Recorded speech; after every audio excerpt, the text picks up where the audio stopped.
नमस्कार दोस्तों। आपने YouTube पे देखा होगा कि कुछ एस्ट्रोलॉजर्स राशि ग्रह और नक्षत्र के बेस पे इंट्राडे की फोरकास्ट करते हैं। आज मैं आपको समझाऊंगा कि इंट्राडे की फोरकास्ट वो कैसे होती है। तो अक्सर ये जो मेथड है करीब 60 से 65% ही करेक्ट होता है। तो जो भी इस तरह के ये एस्ट्रोलॉजर जो YouTube पे अपना वीडियो देते हैं उनको भी पता है कि 60-65% ही एक्यूरेसी होती है। तो वो साथ साथ ही नेक्स्ट डे की प्रेडिक्शन के साथ 3 सपोर्ट और 3 रेजिस्टेंस भी ले लेते हैं। तो जिस दिन अगर एस्ट्रोलॉजिकल फोरकास्ट फेल हो गई तो वो सपोर्ट रेजिस्टेंस का सहारा लेते हैं, और जिस दिन एक्यूरेट हो गई तो उस दिन उसी की बात करते हैं।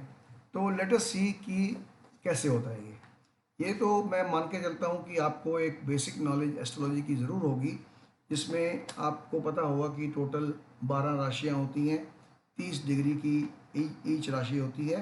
और जैसे एरिस, टॉरस, जेमिनी, कैंसर, लियो, वर्गो, लिब्रा, स्कॉर्पियो, सेजिटेरस, कैप्रिकॉर्न, एक्वेरियस और पाइसिस, ये टोटल 12 राशियाँ हैं 30 डिग्री की ईच।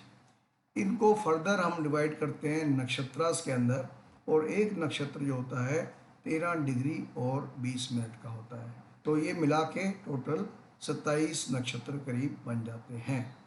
नक्षत्र को अगर हम फर्दर डिवाइड करें, जो जिसकी ज़रूरत यहाँ पर नहीं है, तो उसको हम 3 डिग्री 20 मिनट के 4 मल्टीप्लाई करेंगे तो 13 डिग्री 20 मिनट हो जाता है। तो ये चरण 1, चरण 2, चरण 3, चरण 4 होते हैं। जैसे आपने सुना होगा स्वाति फर्स्ट चरण, स्वाति सेकंड चरण, स्वाति थर्ड चरण, या कोई भी इस तरह के जो हैं ऐसे होते हैं।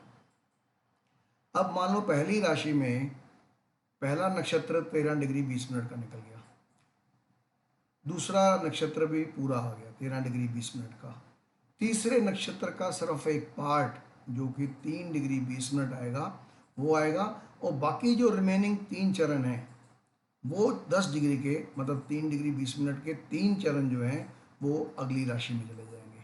तो ऐसे एक राशि के अंदर लगभग 2.25 नक्षत्र होते हैं। तो आज हम बात करेंगे कि कैसे इनको एनालाइज किया जाता है। हमने यहाँ पर एक चार्ट बनाया है, वो अक्टूबर के महीने का स्टॉक मार्केट जिस टाइम खुलती है करीब 9:15 बजे, उस टाइम का हमने टाइम लेके हर एक दिन की सेपरेट कुंडली बनाई है, और ये 31 अक्टूबर तक ये हमने बनाने की चेष्टा की है। अब देखिए, पहली अक्टूबर को 9:15 बजे जो मून था वो था कैंसर राशि में, और राशि का लॉर्ड क्या है? मून इटसेल्फ है, ठीक है। और नक्षत्र कौन सा था सुबह 9:15 बजे?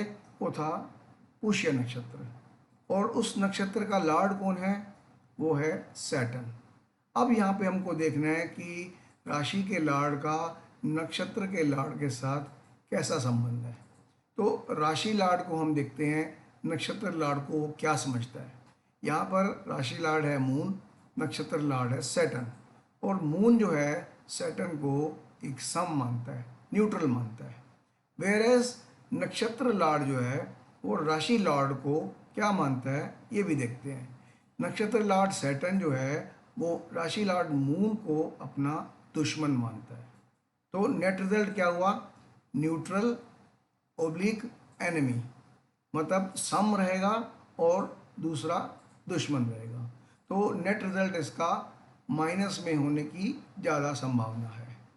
ऐसे ही अगर हम 4 अक्टूबर को आ जाएं, 4 अक्टूबर को सुबह 9:15 बजे मून जो होगा वो लियो राशि में होगा, और लियो का लॉर्ड कौन है? सन। और नक्षत्र कौन सा है? पूर्व फाल्गुनी। पूर्व फाल्गुनी का लॉर्ड कौन सा है? वीनस। अब राशि लॉर्ड और नक्षत्र लॉर्ड का संबंध देखते हैं कैसा है। राशि लॉर्ड है सन। सन वीनस को क्या मानता है? अपना दुश्मन। और इधर नक्षत्र लॉर्ड जो है वो राशि लॉर्ड को क्या मानता है? वो भी अपना दुश्मन मानता है। तो मतलब दोनों दुश्मन हैं, ये वीनस और सन दोनों दुश्मन हैं। वो इसका मतलब 4 तारीख को मार्केट के डाउन होने की संभावना ज़्यादा है। कई बारी दोनों फ्रेंड्स भी होते हैं। फॉर एग्जांपल 8 अक्टूबर को देखिए लिब्रा, मून जो होगा वो सुबह होगा 9:15 लिब्रा के अंदर, और लिब्रा का जो लॉर्ड है वो है वीनस। और नक्षत्र कौन से में होगा? स्वाति में। और स्वाति का लॉर्ड कौन सा है? वो है राहु। अब नक्षत्र लॉर्ड जो है और राशि लॉर्ड का संबंध देखिए। पहले राशि लॉर्ड को देखते हैं। राशि लॉर्ड है वीनस, और यहाँ नक्षत्र लॉर्ड है राहु। ये वीनस जो है राहु को अपना मित्र मानता है, और यहाँ से नक्षत्र लॉर्ड जो है वो है राहु, और वो राशि लॉर्ड को वीनस जो है उसको अपना दोस्त मानता है। मतलब दोनों फ्रेंड्स हैं, और दोनों फ्रेंड्स होने की वजह से मार्केट में राइज की संभावना है। ऐसे ही हमने 31 तारीख तक हमने सारा ये वर्कआउट किया है कि सुबह 9:15 मून कौन सी राशि में होगा, उस राशि का लॉर्ड क्या है, कौन से नक्षत्र में होगा, और उस नक्षत्र का लॉर्ड क्या है, उनका आपस के संबंध कैसा है। अगर दोनों एनिमी हैं तो मार्केट गिरेगी, दोनों फ्रेंड्स हैं तो मार्केट चढ़ेगी, और अगर सम और फ्रेंड है तो भी मार्केट चढ़ेगी, और सम और एनिमी है तो मार्केट गिरने की चांसेस है। ये तो हो गए इसके 31 तारीख तक में। अब इसमें एक चीज़ जो है हमने जो नहीं इसको एनालाइज किया। अब जैसे फॉर एग्जांपल 7 अक्टूबर को मून जो है विर्गो में है, और 8 अक्टूबर को ये है लिब्रा में। ये विर्गो से लिब्रा में कितने बजे आया? हो सकता है सुबह 10:12 पे आया हो सकता है 3 बजे आया हो सकता है शाम को आया हो।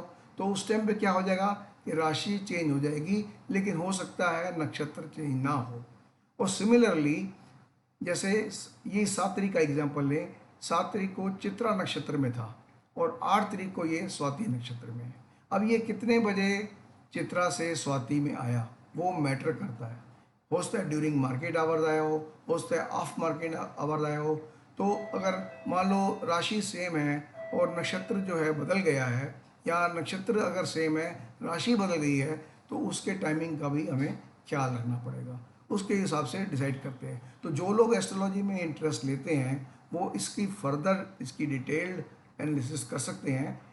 इसको यहाँ पे ब्रेकअप दे सकते हैं। जैसे विर्गो से लिब्रा गया तो इसमें एक लाइन और ऐड करके देख सकते हैं कि विर्गो से लिब्रा कितने बजे गया, या चित्रा से स्वाति जब आया तो वो कितने बजे आया। तो वो टाइमिंग भी नोट करके, जैसे आपने कई एस्ट्रोलॉजर्स को देखा होगा, बोलते हैं 11:32 पे आप ले लो, या 3:35 पे बेच दो, या कुछ भी इस तरह के जो बाय या सेल के रिकमेंडेशन देते हैं कि उस टाइम के हिसाब से जब मून जो है राशि चेंज करेगा या नक्षत्र चेंज करेगा तो उस टाइम उसकी क्या पोजीशन है। तो ओवरऑल आपने देखा कि ये जो है हमारा किस तरह ये लोग वर्कआउट करते हैं। और कई बार क्या होता है, कुछ जो चीज़ें हैं हम जो है आउटर जो बाकी एक्टिविटीज़ हो रही हैं, बाकी जो एस्ट्रो इवेंट्स हो रहे हैं, या बाकी जो भी कोई एस्पेक्ट है, हार्ड एस्पेक्ट है, मान लो कंजक्शन है या अपोजिशन है, या मान लो स्क्वायर एस्पेक्ट है, या कोई प्लैनेट ऊंच का हो गया, नीच का हो गया, डेबिलिटेड हो गया, कंबस्ट हो गया, इन सबको कंसिडर नहीं करते हैं। उसकी वजह से इसकी जो एक्यूरेसी रेट है वो 65% के प्लस माइनस रहती है, क्योंकि ये जो आउटर एस्पेक्ट्स हैं या आउटर इवेंट्स हैं इन पे कोई ध्यान नहीं देता, जबकि वो भी बहुत इंपॉर्टेंट रोल प्ले करते हैं। मान लो यहाँ पे आपका दिखा रहा है कोई नेगेटिव एस्पेक्ट दिखा रहा है, आपके हिसाब से मार्केट गिरनी चाहिए, और उधर से सन और जुपिटर का मान लो कंजक्शन हो रहा हो, या स्क्वायर एस्पेक्ट हो, या अपोजिशन हो, तो वो मार्केट को ऊपर ले जाएगा। तब ये आपकी ये जो डेली की फोरकास्ट है वो फेल हो जाएगी।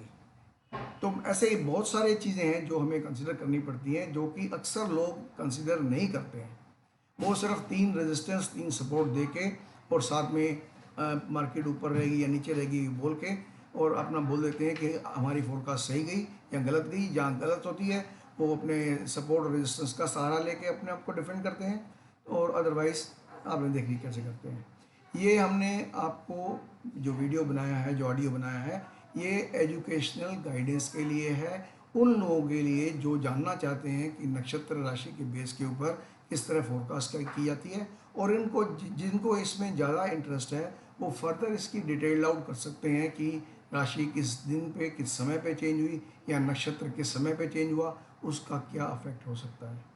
और दिस वाज द वीडियो, और जैसे हमारा दे रखा है, हमने अपना डिस्क्लेमर दे रखा है सारा, और we are not registered SEBI broker advisor investor consultant. तो प्लीज़ अपना आप देखिए, और डेफिनेटली इसके ऊपर आप अपने कमेंट्स दीजिए, लाइक कीजिए, क्योंकि हम जानना चाहते हैं कि कितने लोगों को ये बात समझ आई और कितने लोगों को पसंद आई, या कितने लोग फर्दर इसके ऊपर रिसर्च या एनालिसिस चाहते हैं कि की जाए, या कितने लोग डिसलाइक भी करते हैं अगर, तो at least put them in their comment box कि उनको पसंद नहीं आया तो किस वजह से पसंद नहीं आया। Let them give, we welcome the constructive criticism also for our own improvement. तो I appreciate if you can like it and subscribe to the channel and share this link with the people who are interested in this kind of astrology which can predict the intraday forecast. Thank you.